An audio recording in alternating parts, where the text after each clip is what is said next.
Well, good afternoon, friends. Good afternoon. How's how's everybody doing today?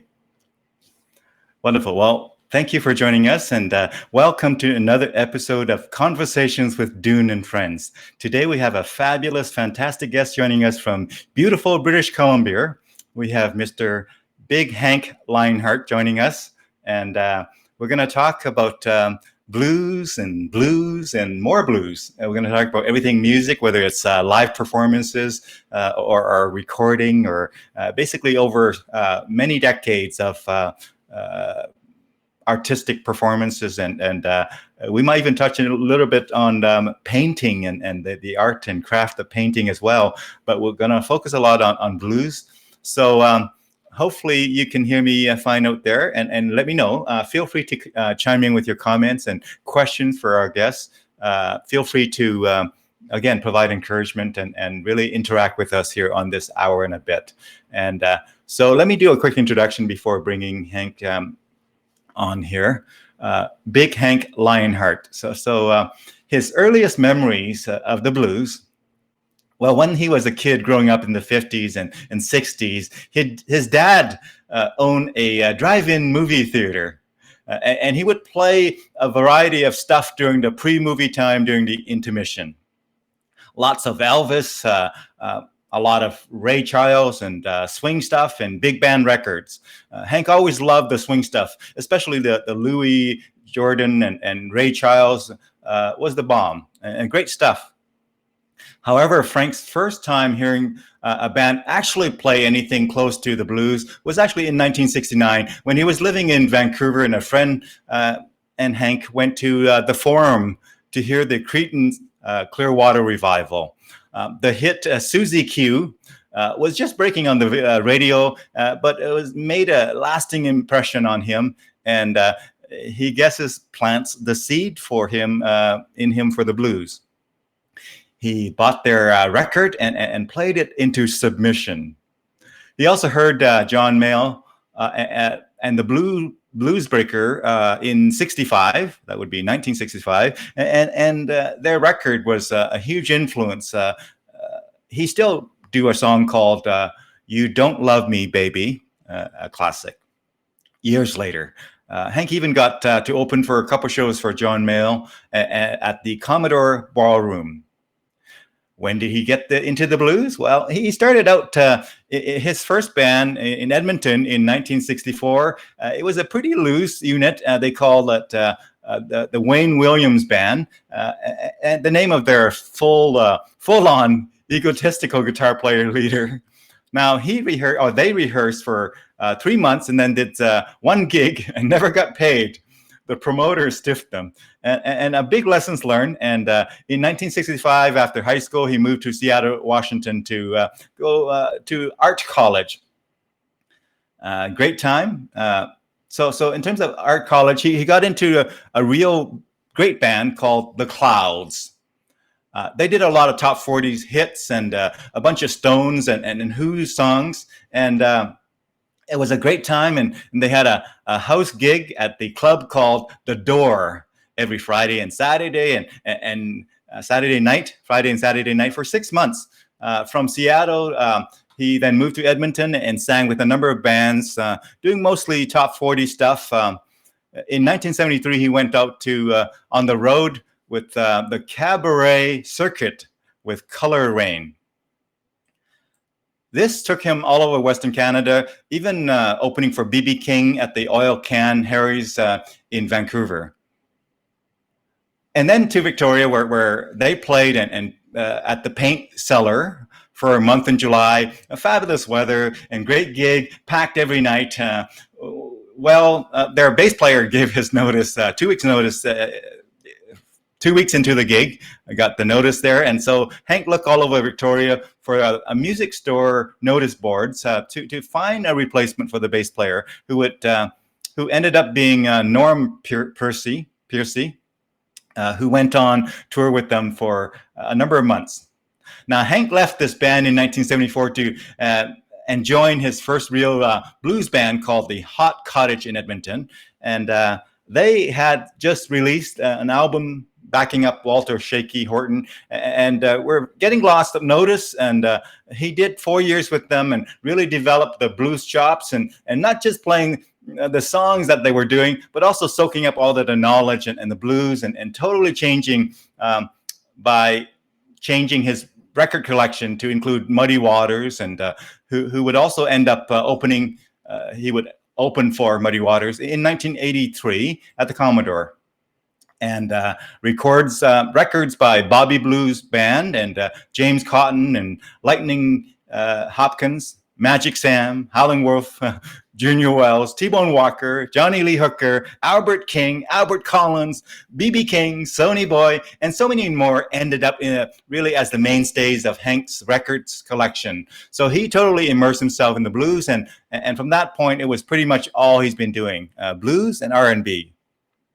Now, he moved back to Victoria in 1978 and hooked up with Norm Piercy again, and told him, he wanted to put together a blues band. He had a buddy, Brent Hutchison, who also played sax, and so he joined, and then saw an ad for two guys looking for players to form a blues band. Well, one played the guitar, Mark Comerford, and the other played drums, Mark Johnson. And so Uncle Wiggley's Hot Shoes Blues Band was born.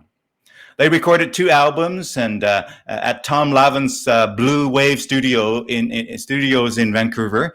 They were signed to RCA Records and toured across the country, and they opened shows for Muddy Water 3 times, Joe Cock 3 times, Paul Butterfield, Georgia Thorogood, Coco Taylor, James Cotton, and so on. It was a great time, and they had a couple of songs that make it to the mainstream radio and got a lot of airplay.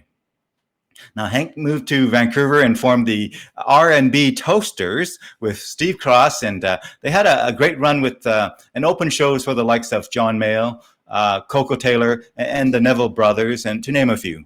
Now they were together from 1984 to 87, and so in 1988 they hooked up with a band with Jack Lavin and formed the R&B Kingpins. They had a great run on the circuit, a circuit in Vancouver, and recorded 2 CDs. And the Kingpins reformed 2 years ago in Victoria, and they're still going strong. And here they are, coming full circle with the R&B Kingpins, with the majority of the band now living in Victoria, BC. So with that wonderful introduction, friends, join me in welcoming our wonderful guest, Mr. Big Hank Lionhart. Hello, Hank. How are you doing today, my friend? Just great, Dune. Nice to see you again. Good to see you again. Yeah, this is deja vu. Thanks to the wonderful technology, the way things are. Glad to be able to talk to you again today, my friend. Tell us a bit more about your background. Fill in maybe a couple of stories about how your musical journey. Don't leave out your artistic journey, my friend. You also have some great painting behind you there, which is actually your own work. Is that right? That's correct, yeah. Well, I actually went to, I grew up in Stettler, Alberta, of course, and I'm sure a lot of your listeners would know some other well-known musicians from Stettler who were the members of Decoy Ride. Mm-hmm. So we were all down there around the same time. I'm a few years older than them, so we never got to play together, but I certainly knew them when I was in Stettler and they were playing. I'd go see them and they'd come and check out our band in Edmonton and that type of thing. But anyway, I left Stettler in grade 11. I did through grade 1 to 11 in Stettler, and then in grade 12, my dad sent me to Edmonton to take art half days at Victoria Composite High School, and that was the first year that they actually had composite high schools where you could take a vocation or vocational schools, right? So you could take a vocation, and you could take like mechanics or woodworking half of the day, or art. So I did some art there, and then after graduation I moved to Seattle and went to art school in Seattle. Yeah. And then I had a real long career in advertising as a art director and creative director.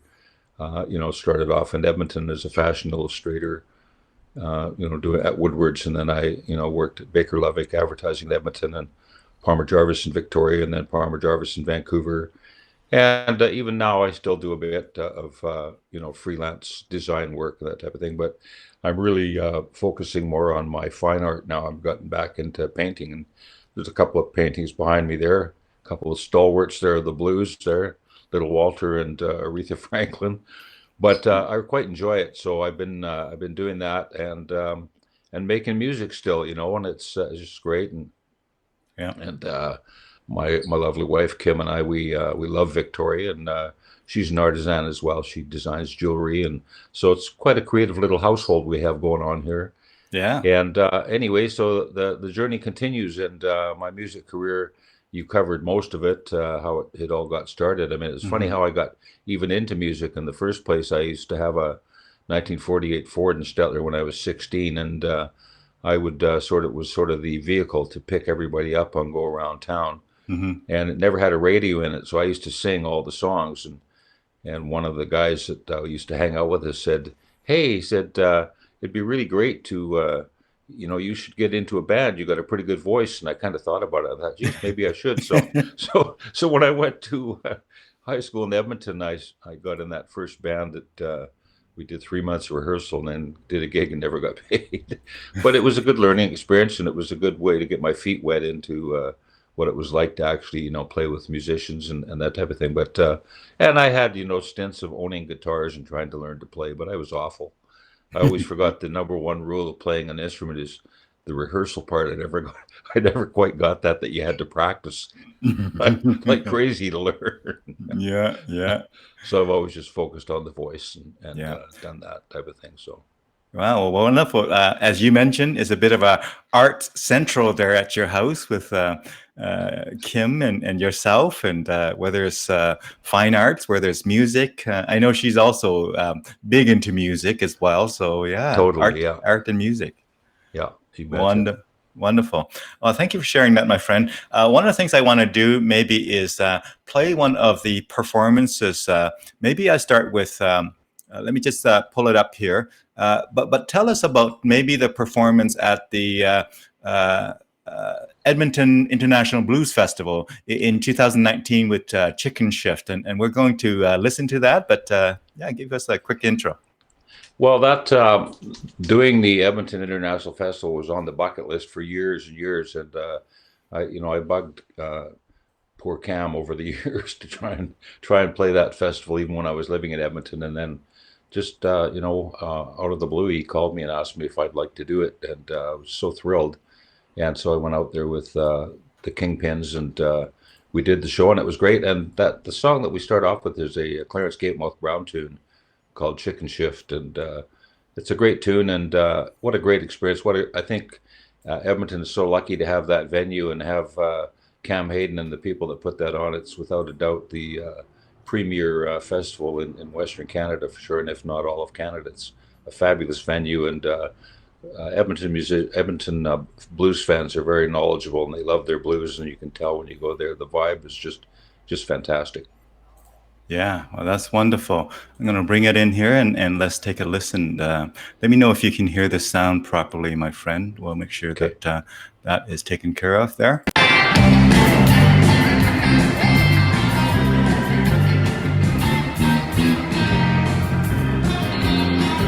Tiny bit quiet on mine, but you can hear it. Yeah.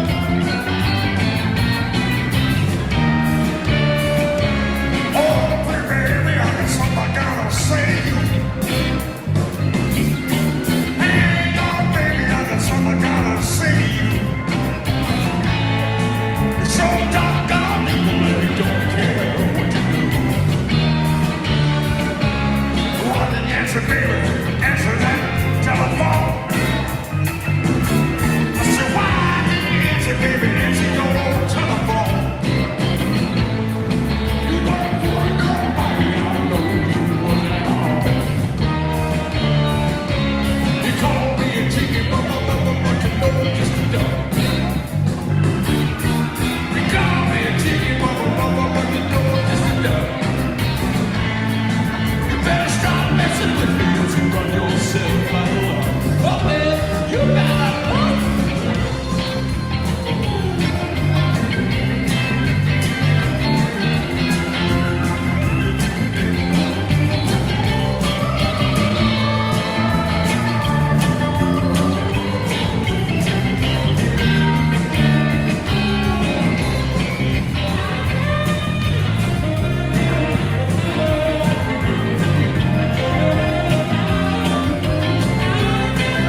Fantastic. You So could probably see in that video we had a couple of well-known and excellent Edmonton musicians with us on that day. We had yeah, Dave Babcock on the sax, and Dennis Manili on keys. yeah. So it was great. Yeah, you get to play with all the seasoned, really seasoned performers, my friend, and yeah. All the old guys like me. Oh, yeah, seasoned, as I say. Lots of comments from our viewers here. We have, you probably saw some of those comments that I was showing on screen there, Hank. Yeah, I did. Yeah. Yeah. So thank you, Chris. Chris came, and also thank you to I think it's Diane. Ammond for commenting. Your music and your story is much appreciated, my friend. So let's continue on that journey. So this is fairly recent. This is 2019. We're certainly going to take the viewers back to various decades as well, not just recent years here. But before we do that, what I'd like to do maybe is to bring up some photos, and I'd like you to maybe tell us a bit about maybe a story or two that comes with some of the photos. Now, Okay. so we're gonna play that game, and we'll kind of pop it up here, and yeah, we'll do a trip down memory lane and learn more about Hank and his musical journey. So let's do that here. Let me know if you can see this piece here that's coming in, and yes, that's the first Kingpins album that was recorded in Vancouver, called "Knocking 'Em Down." yeah. So tell us, how many songs, do you recall how many songs was in this album? I believe there was 10 or 11 Cool. songs. Yeah. Mostly on that one, there was actually no originals. That was prior Yeah. to us writing original tunes, but a lot of really cool covers on that record. Yeah. Hey, Hank, if I can get a little bit more volume from you, that would be great. I don't know. I'll just have to speak up there. Or come a bit closer to the mic if that might help. But very cool. Better? Hey, I recognize that thing. For us younger viewers out there, that underneath there, friends, is what's called newspaper. It is, and you know that's actually a flyer, and that photograph was taken on a barroom table at the Yale, Yeah. where we used to play a lot. In fact, you can see the pictures of us on the stage there, reflected in the glasses. Very cool. Very cool. There you are at the Blues. Yeah. That's at the Blues Bash in 2019. I love that stage, how it's a outdoor amphitheater, and it's fantastic. I mean, a lot of festivals, they have, good stages and everything, but very few festivals are covered. So if it rains, you're still cool. Yeah, it's sort of the best of both worlds. You're outside and yet you're protected quite well. Fantastic. Yeah. Every city should have one of those. Yeah, it's great. That's fairly recent as well. In fact, a few months back, that's live from a broadcast live from Blue Frog Studios in Vancouver. Yeah. And that was a lot of fun. A lot of fun. So in fact, that is during COVID time, right? Yeah, that was just like a month or so ago. So they had they allowed, I think we had about 15 or 20 audience members way at the back of the room, and everybody was socially distanced and all the precautions. Everybody had to get their temperature taken to come in and sanitize and all the rest of it. So yeah, well, the protocols aside, that format is similar to what might be of a Austin City Limit, where you have totally that recording studio, Blue Frog, is unbelievable. It when there's no COVID on, it seats 100 people. Wow. And it's just very, very much like a miniature Austin City Limits. The studio was actually built for live performance. The stage and everything was all pre-built with the studio when it was built. It wasn't like one of these things where they just added the stage. They actually designed the studio so they could do that. It's fantastic. And they have lots and lots and lots of great bands come through there. Fantastic. Yeah, we have a great comment from Tracy Wells here. Hi, Tracy. She said, "Hi, gents. Love spending my lunch hours with these fantastic friends and musicians. Nice to know you and hear you in action." Hank. Talk about singers. There's a fantastic singer, Tracy Wells. Yeah. Wonderful. Well, so glad you can join us again, Tracy. Thank you for your encouragement and support, and glad you're enjoying it. So it says Blue Frog TV. I love that little almost what is it, turquoise symbol or circle there. Yeah, very cool. Yeah, Brew Fog TV. Oh, look what I'm wearing today. Oh yeah. Oh, more teal color. I love this car.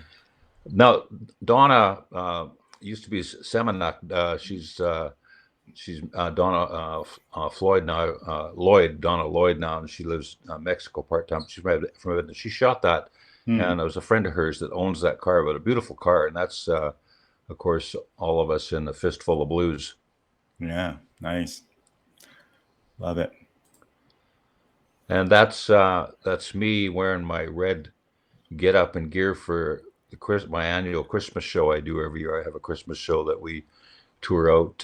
Last year we did the Festival Place in Edmonton, and we did the new revamped King Eddie in Calgary, and we did a venue in Red Deer, so that was our Alberta swing. But we did 16 shows on the tour last year in the Okanagan and on the island in Vancouver. Nice. Yeah, it's a lot of fun. I don't think it's going to happen this year because of COVID, but yeah. So be it. Yeah. Well, we have a Christmas clip, in fact, a couple that we're going to share a bit later, just to get people kind of familiar with what you're talking about there. It's awesome. Right on. Yeah. Oh, and that's, I have a duo called the Blue Hearts, which is myself and Mark Comerford, who is a guitar player and was his original guitar player from Uncle Wiggily. So we've been playing music together off and on for over 40 years. And that's an album. It's called Two-Way Street because there's two recordings on there. One is a studio recording, and the other half of the album is live from Blue Frog when we did a show there. So that's why I called it Two-Way Street. But it's pretty cool, and it's a good little project. We do we don't play a ton, but we'll go out and do. We did a little Alberta tour, and we went here and there and did some stuff. We played at Connie and Dan's out in Sherwood Park and stuff. But it's a lot of fun, and it's still very, very much blues based, but more traditional. A lot of Blind Blake and all that real old timey blues. Good stuff. Nice. Now, is that do you still play with this group here today in present time? Yeah. Off and on. Like I say, we don't play a ton, but maybe every couple of months we'll do a weekend of shows somewhere. Yeah, I saw some posts out from you on that recently. Yeah, we did one. We just did one from Blue Frog, from Herman's a couple of weeks ago. Yeah, I saw those. Yeah. Oh, I love this. The colors of this is very much. Yeah. This is the blues. That's on Beale Street in Memphis, and that's the famous Rum Boogie Cafe. And Memphis is just an amazing time, and I was fortunate enough to be able to go down 3 times for the International Blues Competition, once with Uncle Wigglies and twice with the Blue Hearts. So that's me and Mark right there in front of the Rum Boogie. Yeah, Memphis, wow. And that's, again, from the Christmas show. That's from the first year in Edmonton. You can see Dave Herrick and Claude Godin in the background there. Yeah, David Herrick, Claude Godin, Yeah. And that's Uncle Wigglies doing the Christmas show at Blue Frog. Nice. You can see what it looks like when there's no COVID. Like, you can see the audience packed in there. Yeah. Awesome. It's fantastic. Yeah. And that's that's me in the 70s with Colored Rain when we were on the road. Yeah. When I had lots of hair. Yeah. And that's also Colored Rain, and that's on stage at the famous Oil Can Harry's in the back room. That's the street dance, famous street dance with Hot Cottage. You can see the back of Steve Boddington on the left, and the guy in the middle with no shirt playing bass is Sid Franchuk, and I'm in the blue shirt there, and you can see Lindsay Umrish on drums and Bob Durkach on the keyboards. But those were magic times of street dances on Saskatchewan Drive. Yeah. Hey, let's take a quick listen to another clip before we get back to these photos here and hear more stories, my friend. Okay. I'm going to look at the Blues Bash Victoria 2019. That's right. So tell us a bit about that while I cue it up here for. Every year Victoria has their blues festival. It's called the Blues Bash, and they have it on the Inner Harbor. It's right on the water. It's fantastic. And the daytime performances are all local bands. Starts off from noon till 6 o'clock. It's free to the public. And then at night they have their headliners, and they charge to get in for that. But we do it off and on. We don't do it every year, but every second year or whatever. And I've done it a number of times with Uncle Wiggly's, and I've done it with the Kingpins, and just a lot of fun and a really great festival, well attended, and people just have a fantastic time. Mm-hmm. So I believe this is the one. It says that's right. Let me bring it in here. Maybe start over. Yeah, that's right. That's a Room Full of Blues tune. Great song. This is the Kingpins. This is a little thing right now called That's Right. Can you hear it? Yep.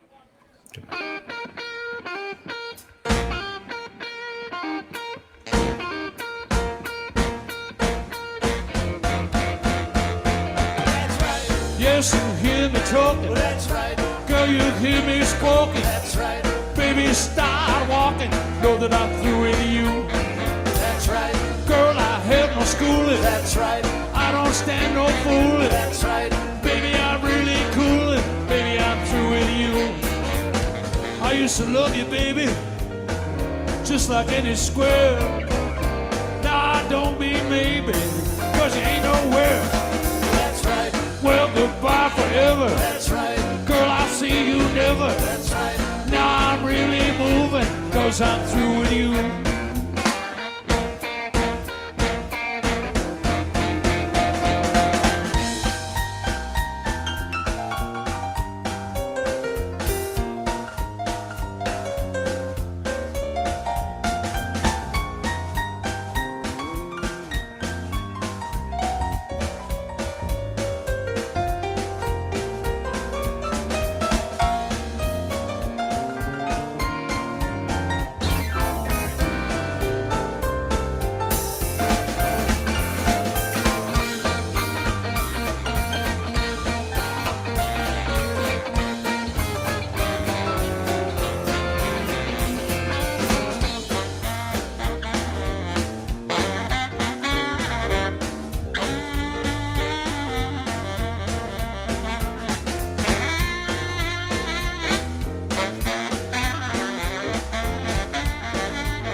I used to love you, baby, just like any square.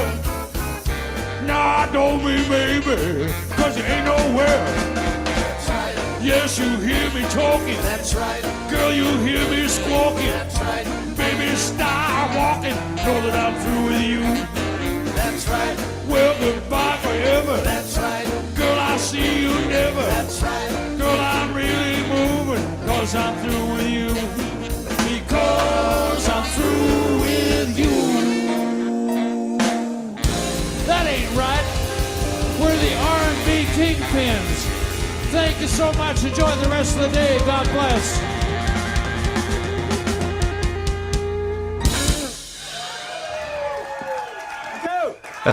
Fantastic. A lot of fun. A lot of fun. R&B Kingpins. Yeah. Yeah, very awesome.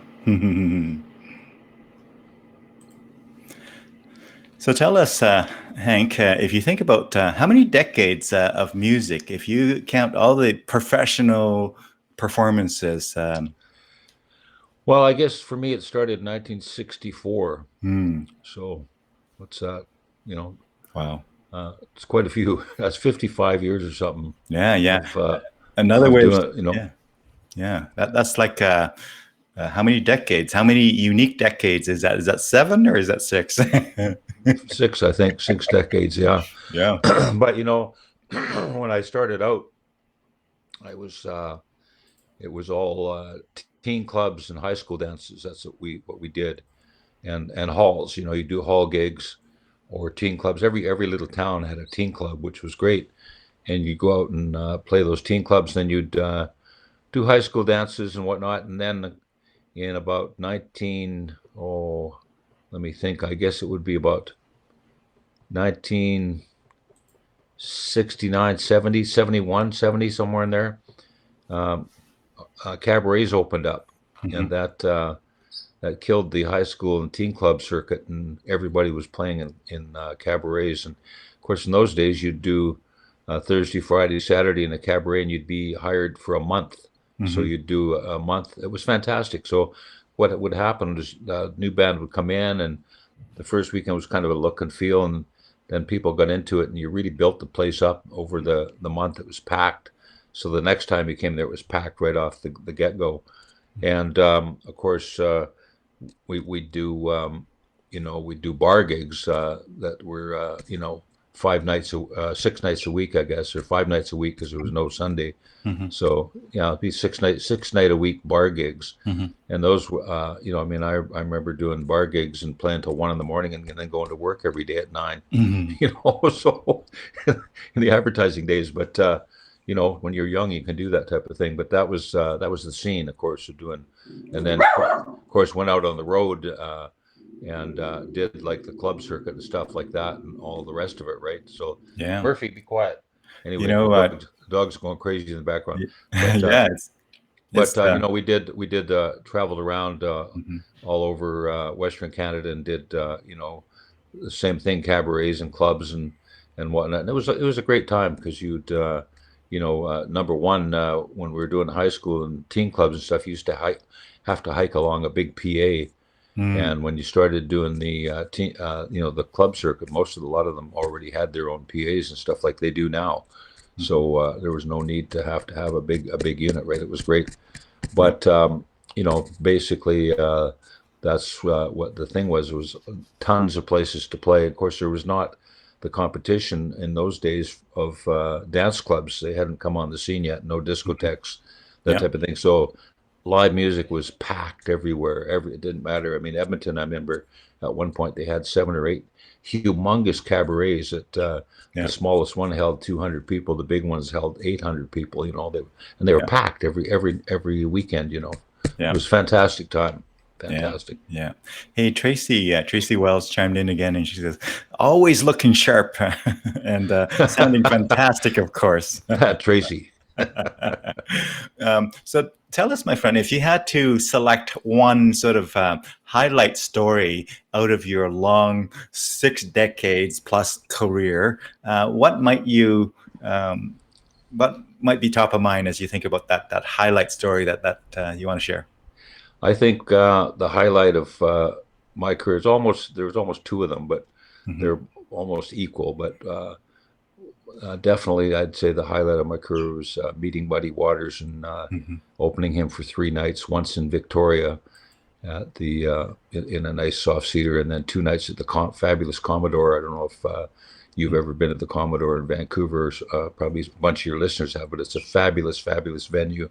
Yeah, it's kind of an Art Deco place with bubbling lights up the columns and that type of thing, and a dance floor with rubber balls in it so it moves and stuff. But it's fantastic.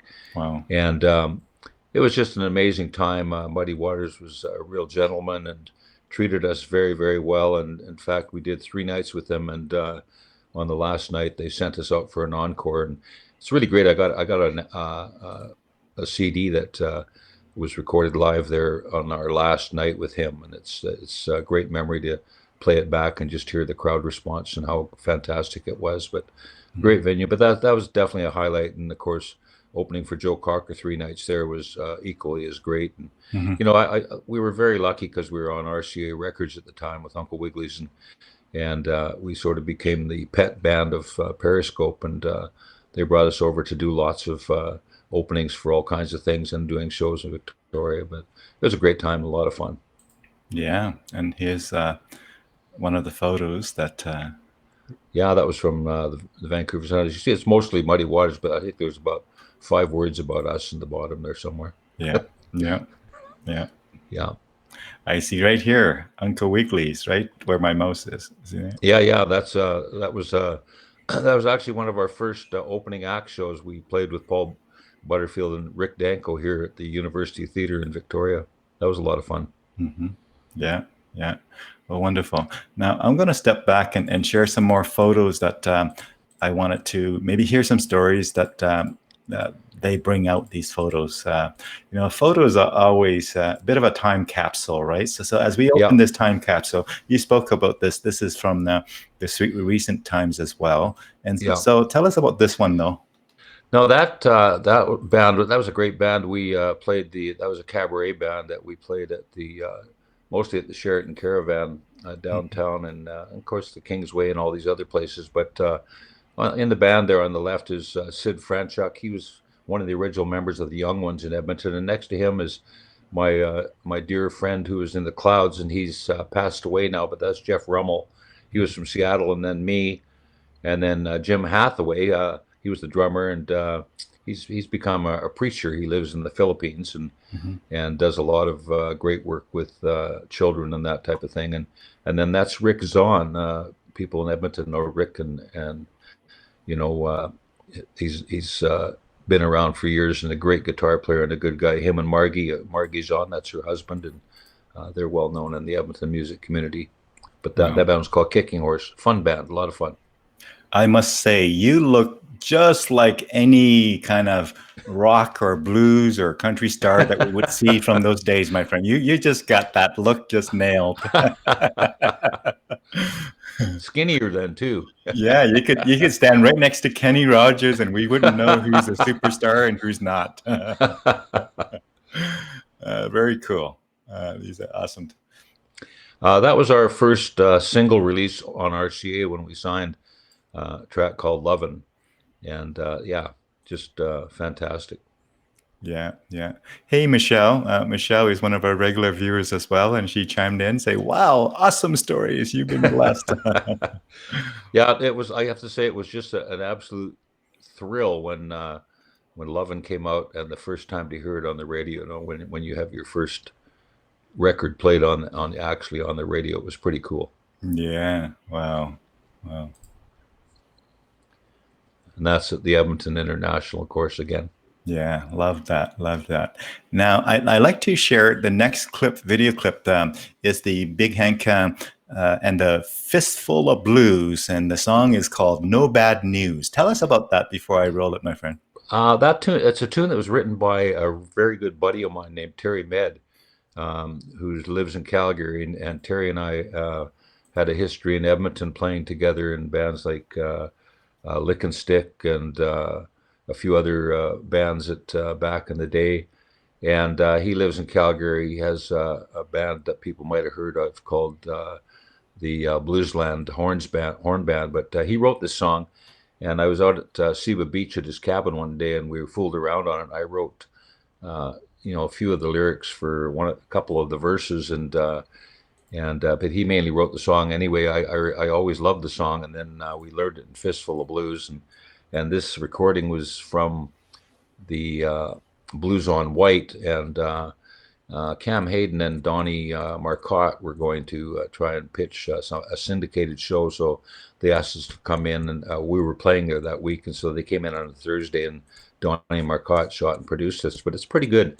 It's a pretty good production, and I'm pretty happy with it, and it's really nice to have that because it's one of the few, cool videos we have of that band, and I really miss and loved Fistful of Blues.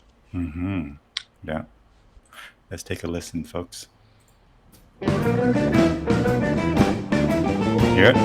Yeah.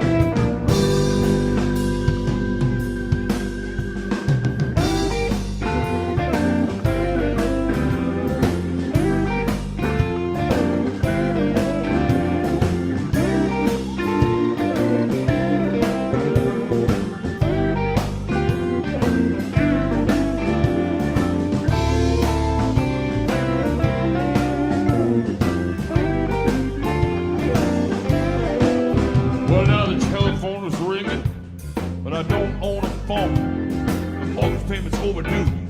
I don't even own my home. Don't give me no bad news. Don't give me no bad news. Don't give me no bad news, 'cause I got enough of my own. My own dog starts barking whenever I come home. It's 2 o'clock and the door's locked. Baby's not alone. Don't give me no bad news. Don't give me no bad news. Don't give me no bad news, 'cause I got enough of my own. Don't give me no bad news. No bad news. Don't give me no bad news. No bad news. Don't give me no bad news. No bad news. Don't give me no bad news. No bad news. Don't give me no bad news, 'cause I got enough of my own. The icebox is empty, the liquor's all gone. My baby been round forever, but now I'm alone. Don't give me no bad news. Don't give me no bad news. Don't give me no bad news, 'cause I got enough of my own.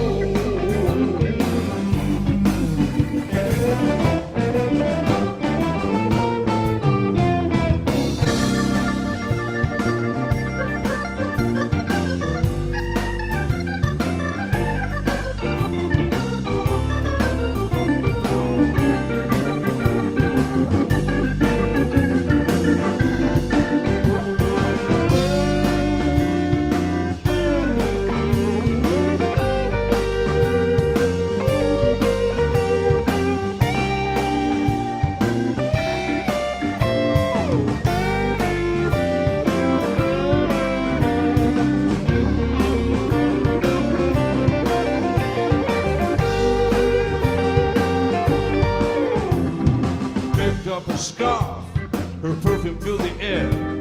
I cried out her name, my baby wasn't there. Don't give me no bad news. Don't give me no bad news.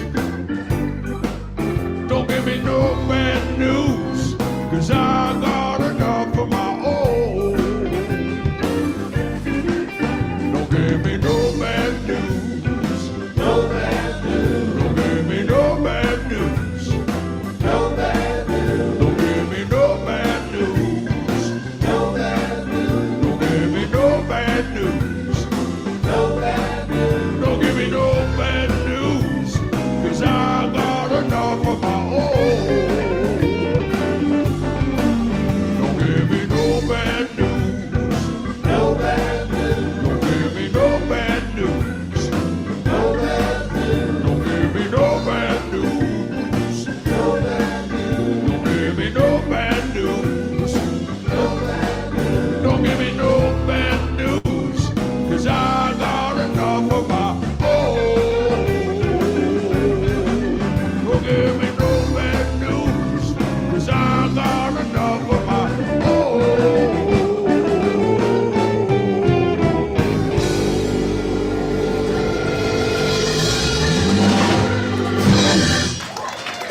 Oh, thank you so much. Fantastic. That brings back some good memories of the Blues on White. Yeah.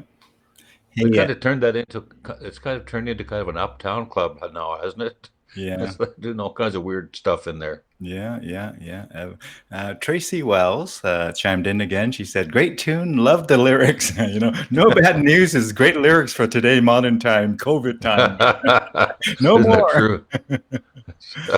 Yeah, and then we got Michelle chiming in again, and she says, "I love this song. I know I have recently heard it on YouTube, I think," she says. Yeah, so. So what we want to do is I wanted to maybe share some more photos and stories that comes with that. So let me go ahead and do that here. Okay. And bring that back in here. And I'm just going to bring back up that photo there, my friend, and just take myself out of the picture here. Yeah, that's the Blues Fest in Edmonton, of course, again, from last year. Fantastic. I mean, the fact that you have greenery shrubs behind you, trees. Yeah, isn't that? It's a great setting. Thing. Yeah. Now, see that band there's speaking of no bad news, that's Terry Med, the guy that wrote it, right in the middle, in the front there. And there's me behind him, and back to the left is on the left top side there is George Kohler, that guy, yeah. Mm-hmm. And George Kohler is an amazing bass player from Edmonton, and he now plays with the likes of Lorena McKenna, or not Lorena McKenna, but he plays with David Clayton Thomas, I should say. Mm-hmm. And anyway, that was a real fun band, and that was our funk band called Lick and Stick back in the days when everybody was doing funk, you know. Yeah. Look at the big lapels there, hey? Oh yeah, the big, huge lapels. Yeah. I remember one of those. Didn't have many of them, but I had some of those really big lapels there. Yeah, and that's the Kingpin's second CD, and that's all original material. They're mostly written by Jack Lavin. He's an amazing songwriter and bass player, of course. But yeah, that's the Kingpin's second CD called This Road. I want to point out that many of us here in Alberta would look at that scenery there and say, that's great, beautiful British Columbia or similar place like that. I don't know if that particular photo was taken there, but you live that not only these days currently, but you lived in Victoria and, you know, kind of Vancouver in general and BC. Would you say half of your life or more? Or? Yeah, I would say, well, you know, I mean, I grew up in Stettler and then I lived in Edmonton for a year. Mm-hmm. And then Seattle for almost 3 years, and then that really hooked me on the West Coast. And then I was back in Edmonton for a year or so, and then moved to the coast in Vancouver. I was there for 1 year, then moved back to Edmonton, and then eventually moved out to the coast and was in Vancouver for a long 20, 25 years or whatever. Yeah. Moved to Vancouver Island. I lived here the first time for about 5 or 6 years. Yeah. And then I was back in Edmonton for 7 years, and then Kim and I, we moved to the island. We've been married for 6 years now, so I mean, we moved out here, you know, a few years before that. So we've been here about 8 years, I guess now, something like that. Anyway, we love it. Yeah. And I love the West Coast. I mean, I love Edmonton. I'll tell you what I love about Edmonton. The single biggest thing I've always loved about Edmonton was the people in the music scene. It's always had a great music scene and really great people. Mm-hmm. But the thing I hated about Edmonton was the snow and cold. Yes. And as you get older, that's more of a thing, you know. Yeah. I mean, I remember living there on 124th Street and shoveling snow that was, you know, 3 feet deep, you know. Mm-hmm. That's crazy.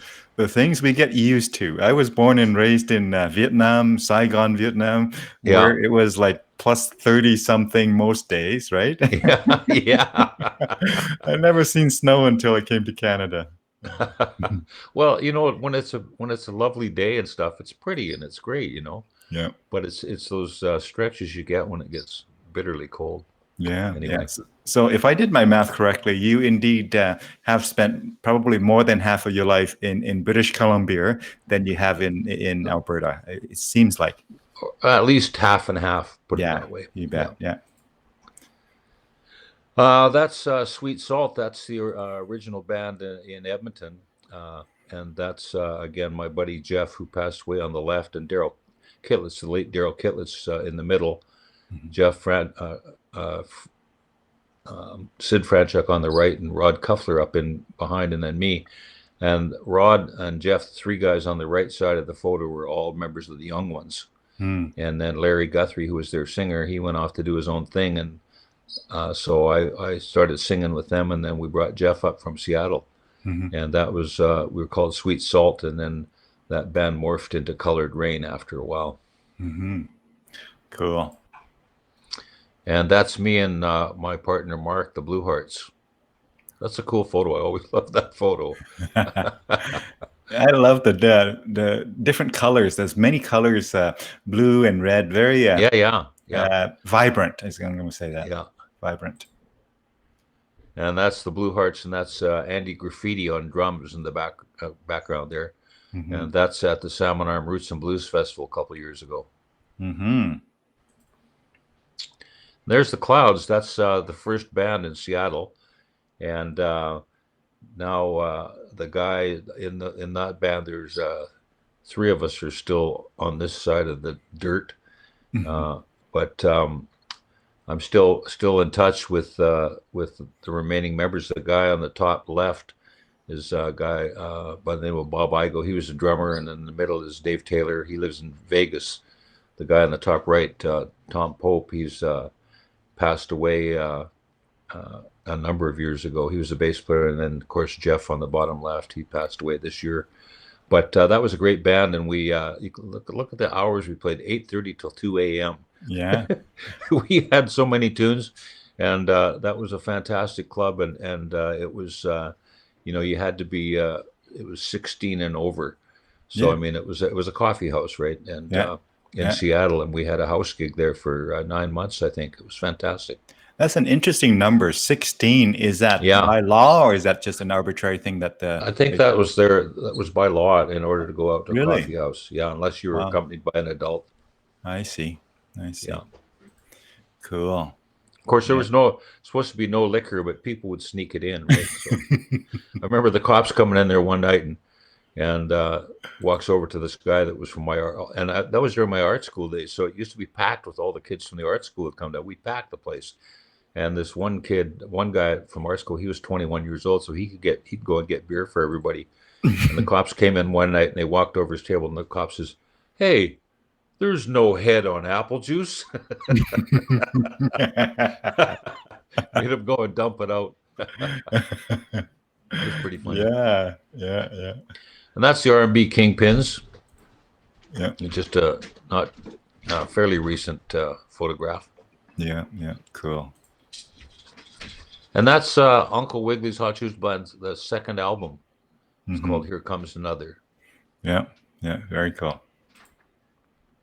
And that's Uncle Wiggli's Hot Shoes Blues Band on stage in Memphis during the IBCs. Yeah. Great stage, eh? That's called that's in a club called Alfred's on Beale Street, and they got the big neon stacks on behind on the stage. A very cool stage, very cool venue. Yeah. Well, let's do some time travel, and let's go back to Christmas 2019, my friend. Tell us about this Christmas show. I love this show. I know some of our friends like Rita McDade love this show. Rita was in the first year. We had a couple of Rita and Angie were in the show. For Angie McKenzie and Rita we had 2 female singers in the first couple of years, but it just got to be too big a cast, and to make any money, I had to cut it back. So I've been doing it basically now. It's just a 6 or 7 piece band. But it was a lifelong, not a lifelong, but for a number of years, I had this idea of wanting to put together a tribute to the blues songs of Christmas. If a lot of people are unaware of all the fantastic blues Christmas tunes that were written over the years. And so I started researching and finding all these cool tunes. So I convinced the guys in Fistful of Blues to learn the show, and we did. It was a 2-set show, so it's a couple-hour show, but we did it for 2 years in Edmonton. It was fantastic. We had really great times. We did Festival Place, and we did Horizon Stage out in Spruce Grove. But it was fantastic, and it's just a great thing. And unfortunately, I'm not sure, we might get a limited audience. We've got a couple of shows booked this year, but it's going to have to wait and see what happens in the fall with COVID. Yeah. But it may not happen this year, but I'm hoping it does. But I love doing it, and we look forward to it every year. And the songs are just killer, a lot of fun. Let's take a listen and enjoy, folks.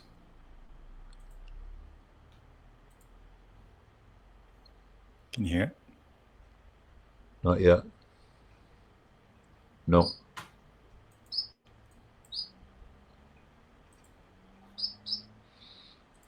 This is one of his most famous and incredible songs. There you go. Please Come Home for Christmas.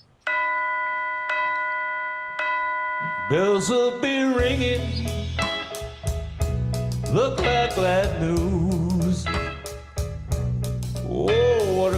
Christmas to have the blues.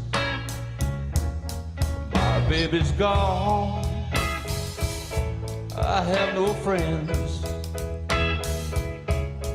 to wish me greetings once again. Choirs will be singing Silent Night, Christmas carol by candlelight. Please come home for Christmas. Please come home for Christmas. If not for Christmas, by New Year's night. Friends and relations send salutation. Sure as the stars shine above, this is Christmas. Yes, Christmas, my dear. The time of year to be the one you love. Then won't you tell me you'll never go wrong? Christmas and New Year will find you home. There'll be no more sorrow, no grief, no pain. 'Cause I'll be happy, happy once again.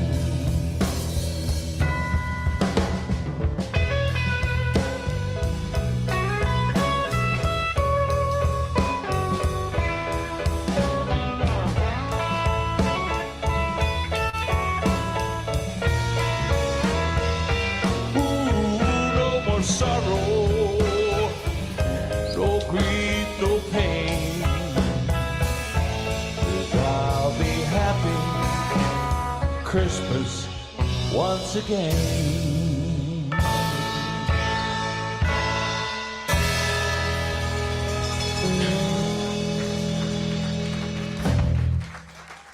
Thank you so much.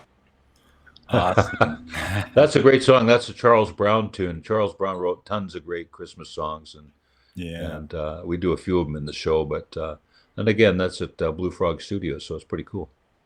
Yeah, some of viewers, let's just see here. What do we miss? We see this comment here from Diane again that says, love your background and history in your life. Oh my God, it's an awesome song. Truly, truly, she says.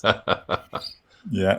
And of course, Faye chimed in and she says, fantastic, 4 exclamation marks. Well, thanks, folks. It's great you're tuning in. Yeah, I love doing shows. I watch them myself, and it's a good thing you're doing. You're bringing people the music, especially during these times when people are stuck at home and whatnot.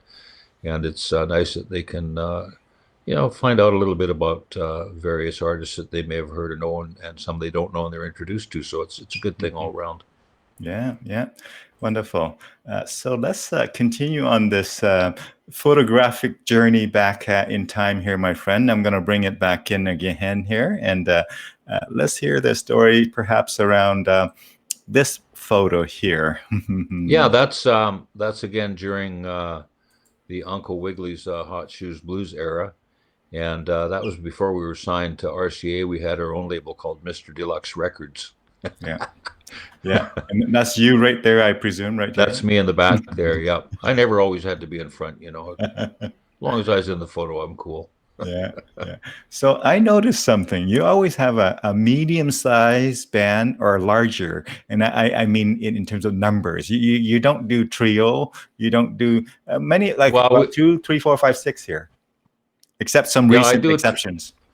I do a trio now with thing, but I've always had a minimum 5-piece band. But of course, this band, the 2 guys in the background are horn players, and I love horns. And of course, if you saw the Christmas show there, we had 3 horns in that setup. So it's hard to make money with a big band, but it sure is rewarding when you play. Yeah, yeah, wonderful. Let me feature it a little bit bigger so people can see here, and let me take that away. Yeah, awesome. Yeah. It says Mr. Deluxe. Yeah, Mr. Deluxe Records. Cool. And that was an album that we had done. There was a bunch of tunes that we wanted to do that we never did record with Uncle Wigglies that were cover tunes, because Uncle Wigglies were mostly the two albums that we did do on RCN stuff, mostly originals. So I guess about 10 years ago or something, we got together. I used to come out here. Kim and I'd come out, I think 4 or 5 times we came out from Edmonton, and I'd do an annual reunion, couple of weeks with Uncle Wigglies on the island in Vancouver. And so I was out there once, and they had gone ahead prior to me getting there and recorded all these tunes. So I went in the studio and did all my singing bits, and we released that album after all those years, which was a lot of fun. So yeah. Hey, Diane, thanks for joining us. She's going to watch the rest later. During the lunch break here, people can tune in. And that's great, eh? Yeah, that's great. We have actually a lot more people watch it after the live show, and and they quite enjoy that as well. So there are people who check in quite often. So tell us about some of these advertising graphics. Do you get involved in making that up, or do you get someone? Yeah, else? I do all that myself. I design all the logos. Awesome. And I design the things, and my wife Kim is really good too. It's like our websites and stuff that we've had over the years. She's done most of those. But nice. Between us, we managed to do all this stuff. But it helps a lot to be able to do all your own stuff. I mean, I love it. The colors, the placement, the proportions, it's all great stuff. That's awesome. Thank you. Yeah. That's, I think, up in, I know where that is exactly. It's on stage at the Islands Folk Festival in Duncan. Yeah, and that's a great festival too every summer. Yeah. Well, let me ask you to share maybe a unique story, maybe an insightful story, a funny story, a strange story. I don't know what story comes top of mind here. I'll tell you. This is Uncle Wigglies Hot Shoes Blues Band here, so I'll tell you a funny story about that band. Mm-hmm. Years ago, we went over. We used to go over to the mainland, and we'd go and play the Savoy and places like that were happening back in the day in Gastown, all those rooms. And also people were playing up in Whistler at a place up there that called the Longhorn, and it was kind of on the circuit. So we go over to play the Longhorn this one weekend, and we get up there and we go to the club, and we set up on a Thursday, and we're there Thursday, Friday, Saturday. We set up, and then said to the guy behind the bar, so where do we stay? And he says, well, here. He said, here's the key. You go down such and such. You get to Alberta Lake Road, and you make a right, and you go in there, and the cabin's right in there. So we go down there, and we pull in and go to the cabin and open it up and go in. It's fantastic, posh, beautiful place, right? And I'm thinking, this can't be for bands. It's too nice, right? Mm-hmm. But anyway, so we get in there, and we get settled in on Thursday, and everybody, we go do our gig, and we come back, and then we're sitting around Friday, and around, just 5 o'clock in the afternoon, we got some dinner going on, and all of a sudden the door opens up, and there's this German guy, and he says, what are you doing in my place, right? I said, pardon me? He says, what are you doing in my place? And of course, behind him, there's a mom and 2 little kids peeking through the door. And I'm thinking, of course, in the place, there's little notes there telling people what to do. I'm thinking, well, maybe this guy rents the cabin and they got, the dates mixed up, and they've double booked or something. And he said, no, I own this cabin. Who are you? And I said, we're the band. He says, what band? I said, we're with the band from, the Longhorn. And he says, well, you get out of my house. I called the police, right? So, I said, hold on. So I phone the club, and I get the manager. Excuse me, seems to be a problem here. There's a gentleman here who said, we're in his cabin. He wants to phone the police and toss us out. And anyway, the club owner says, I'll be right up there. So he comes up, and he's not showing up. And then I phone and get him on his cell. I said, where are you? He said, where are you? I'm at the cabin. You're not here. I said, we're at cabin. I said, where? And I tell him, I said, well, we went up, like you said, and we come up to the address and we turn right and go to cabin A. He says, you're supposed to turn left. So we were in the wrong place for a night and a half. But you imagine, and I had a really nice, expensive bottle of German wine. So I gave it to the guy as a gift. I said, I'm very, very sorry and stuff. We cleaned out and we were gone. And, one guy was running out with a roaster. First, he bought his own pan, but he had a roaster full of ribs, right? And we go across to the other place, and the next day we're skiing, and I see this guy on the slopes. I said, hey, man, he right past me. Anyway, it was a once in a lifetime funny story, but I'm sure that those people had many a night where they sat down with their friends and had a good laugh about all of that. Wow. That is a very special story. And to live to tell about it is also a bonus. Exactly. It was pretty funny. Yeah. Wow. Hey, I'm going to play another clip, my friend. It is another year where you did another Christmas special there, and it's Christmas Comes But Once a Year. Tell us about that. I'm gonna play it. That's a great song. Yeah. I love that song, and it's again, it's one of those ones that you stumble across these great tunes. But the whole show is just full of, the single biggest thing that I hear when we do the Christmas show. People say, I never realized there was so much great Christmas music that wasn't Christmas, and and most and you probably know this yourself from. You have children, I'm sure, but yeah. When you go through school and you go to the Christmas Carol every year and you hear the same songs, and you go out to see a Christmas concert and it's the same Christmas carols and stuff, and that was kind of my motivation, was to find something that was Christmas but was totally different, and this show offers that, and people say that after we do the show. I have a couple of CDs that were recorded live at Blue Frog of the Christmas show that I sell. And they sell very well at the shows, and people are just thrilled that they can't believe the fantastic Christmas music that was written by all these amazing blues artists. And this tune that you're going to play is an Amos Milburn tune. Yeah, let's take a listen here, friends and folks. Yeah. Christmas time comes but once a year. I'm so happy, the kids are happy too. It takes the next 6 months to pay my bills. When I think about it, it gives me a chill. But I don't care, Christmas comes but once a year. I'm getting ready to have myself a ball. Ooh, going dancing, party at every call. I'm gonna think about it all till New Year's Day, and I don't care what I have to pay. Let the good times roll. Christmas comes but once a year.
Oh, fantastic.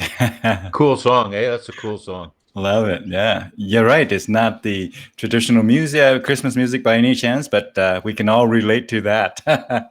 Yeah, and it's plus it's got it with the little bells and stuff. It's got that whole Christmas flavor to it, right? Oh, I love it. Yeah, Pretty cool. absolutely. Absolutely. So we're going to bring some more photos here, my friend, and tell us more about perhaps this photo here that I'm going to bring in. And yeah, that was the poster for RCA for the release of the album, right?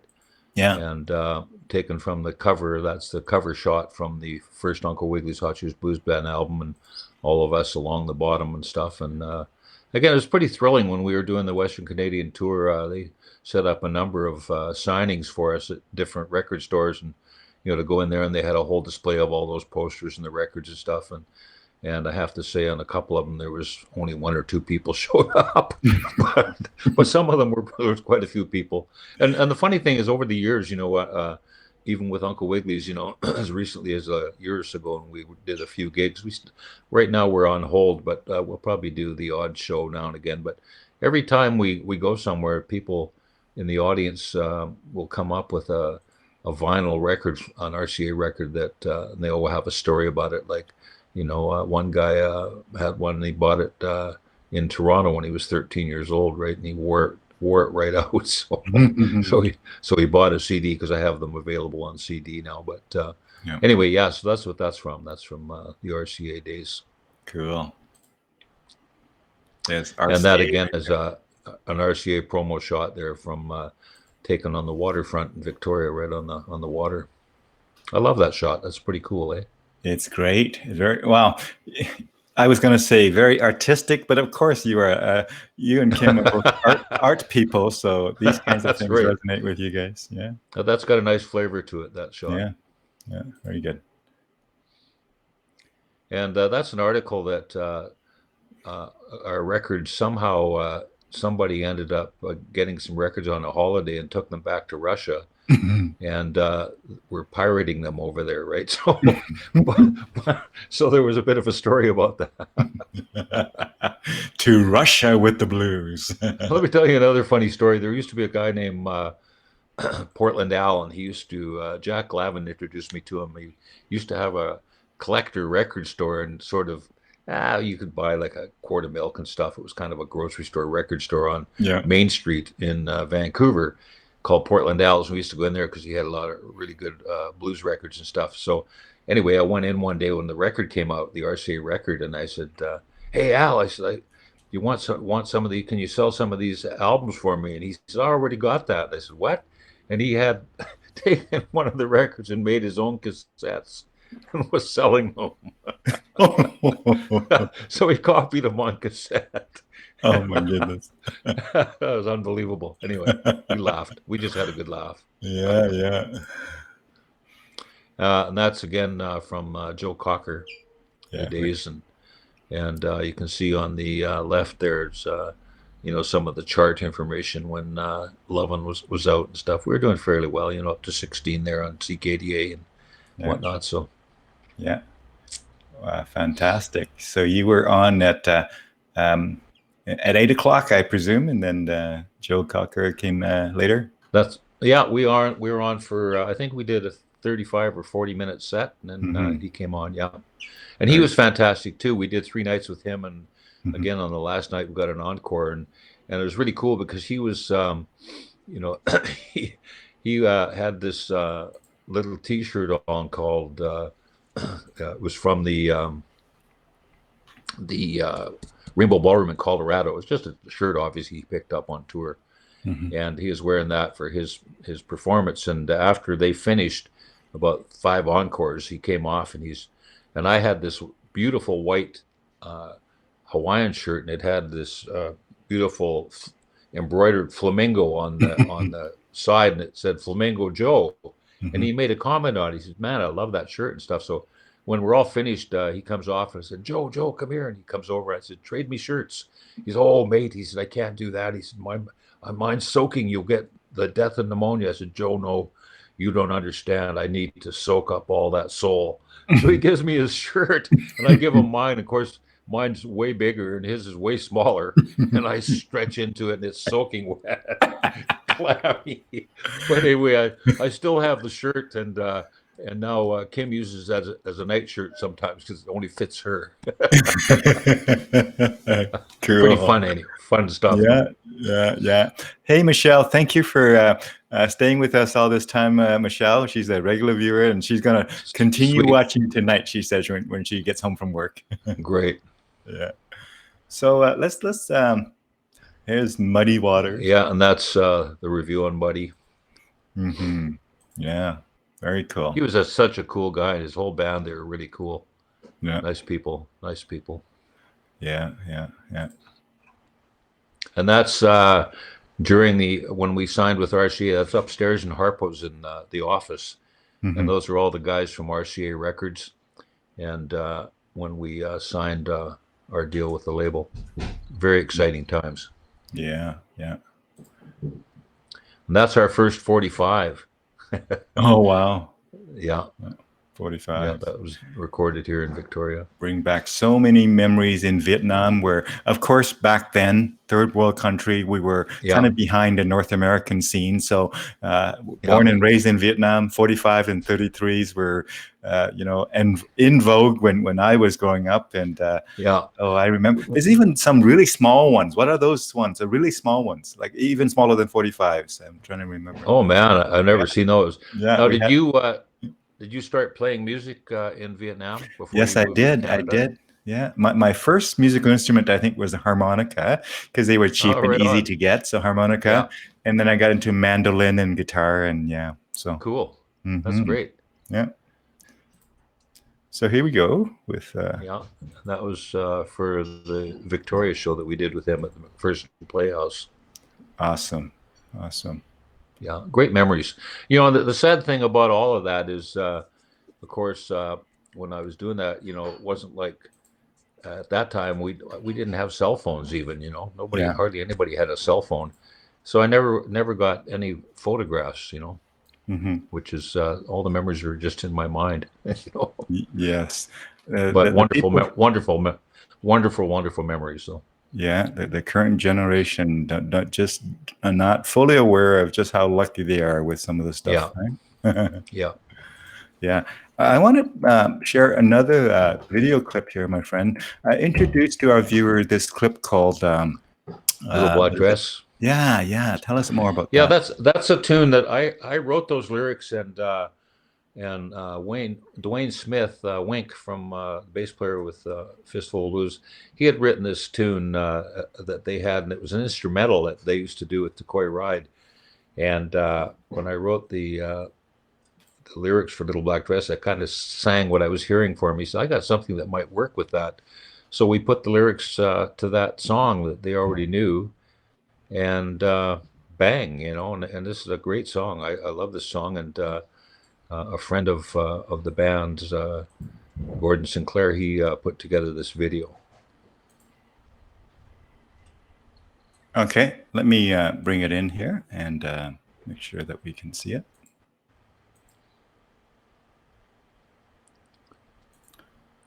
Let's take a listen, folks.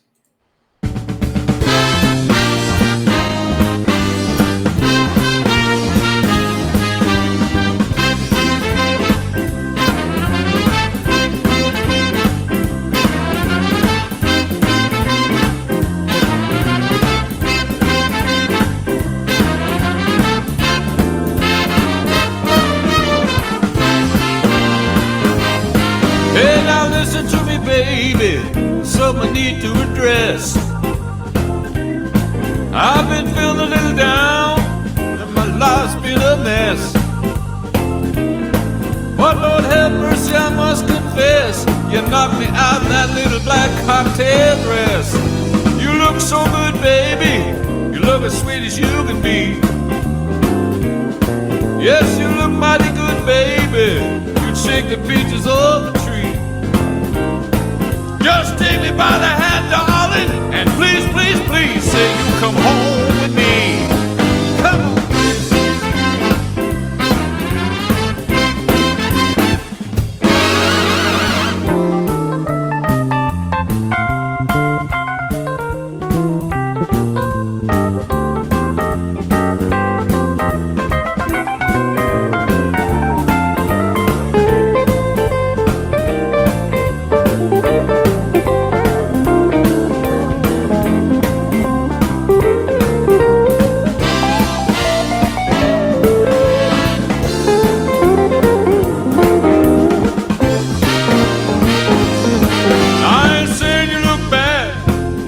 tight blue jeans. I ain't saying you don't look good in your white pants too, but that little black number you're wearing, it kills me through and through. Sometimes you drive me wild in the strapless red one too. Oh, that little chartreuse number really looks so fine on you. Listen, baby, I must confess, you bet my heart and blow my mind in that little black cocktail dress. Yes, yes, yes.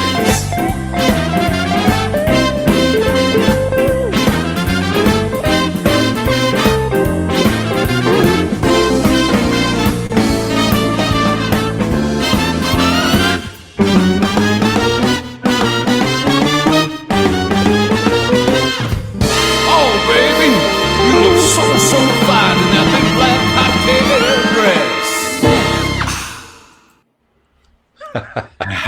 I love it. That's a great song. I really miss those the two guitars that played all that harmony together, right? Yeah, yeah. Fun. Fantastic. I have another clip that I like to share later on. It's an audio clip. So with that, what we might do, my friend, is a couple things. The clip that I'm thinking of is this audio clip called Jenny Jenny. Tell us about Jenny Jenny while I bring in some photos to just sort of play the little slideshow on the photo, and we'll listen to Jenny Jenny together here, and then we'll wrap up after that.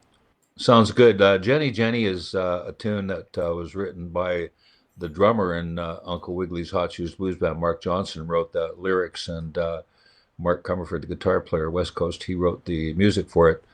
And it was a song that we never did ever record on a record. It was sort of written near the end when the band was kind of just close to breaking up. But it was a great song, and I always loved it. So we did record it on that album that, that we did at one point record the song. But it's a cool tune. It's called Jenny Jenny. We'll send this out to anybody named Jenny that might be listening today. Yeah, and here's a quiz for everybody. What's Jenny's phone number again? I'm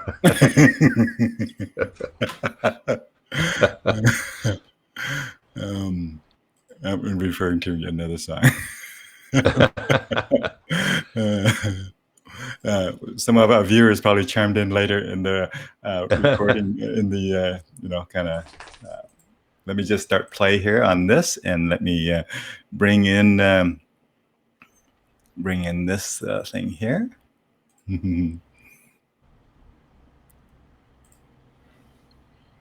Oh, hold on. I got to actually do that.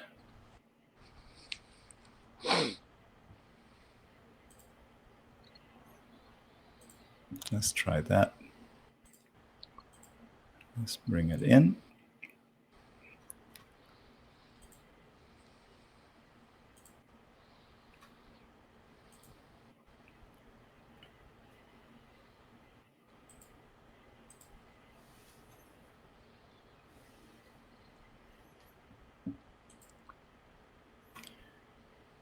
Actually,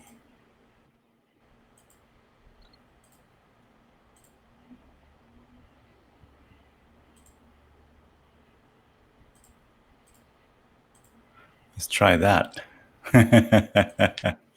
All of the different ways that you need to do things here, but I'm gonna start playing. Let me know if you can hear the sound. Okay, so all right, yeah.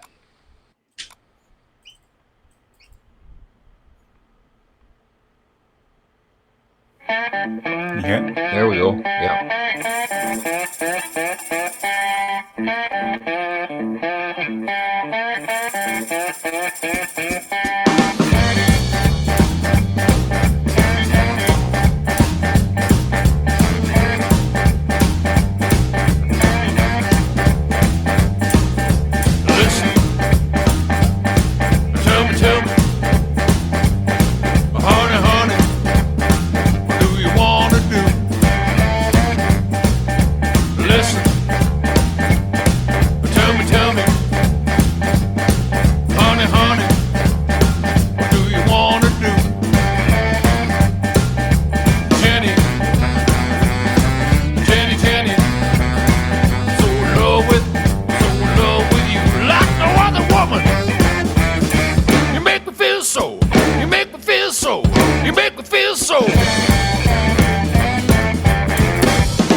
feel so. You make me feel so.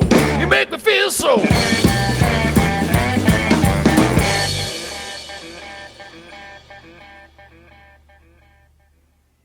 Cool. Yeah. So tell us, Hank, as we round the corner on wrapping this up. By the way, thank you to Tracy Wells and Diane and Michelle and Chris and others who have chimed in here throughout the conversation here that we've been having, and others who have been watching but not commenting along the way. That's fine too. Perhaps you are not able to comment where you are. And also thanks to those who are watching after as well, the recorded version. So again, thank you so much, Hank, for your time and sharing of your music and your adventures and your stories and insights. As we look to wrap this up, my friend, do you have a story or a sentiment or a message or whatever you want to share with our viewers as we wrap this up, my friend? It's your show. Well, I just would like to wrap this up by saying that, and people that know me know that my big saying on everything that I do is always keep it live.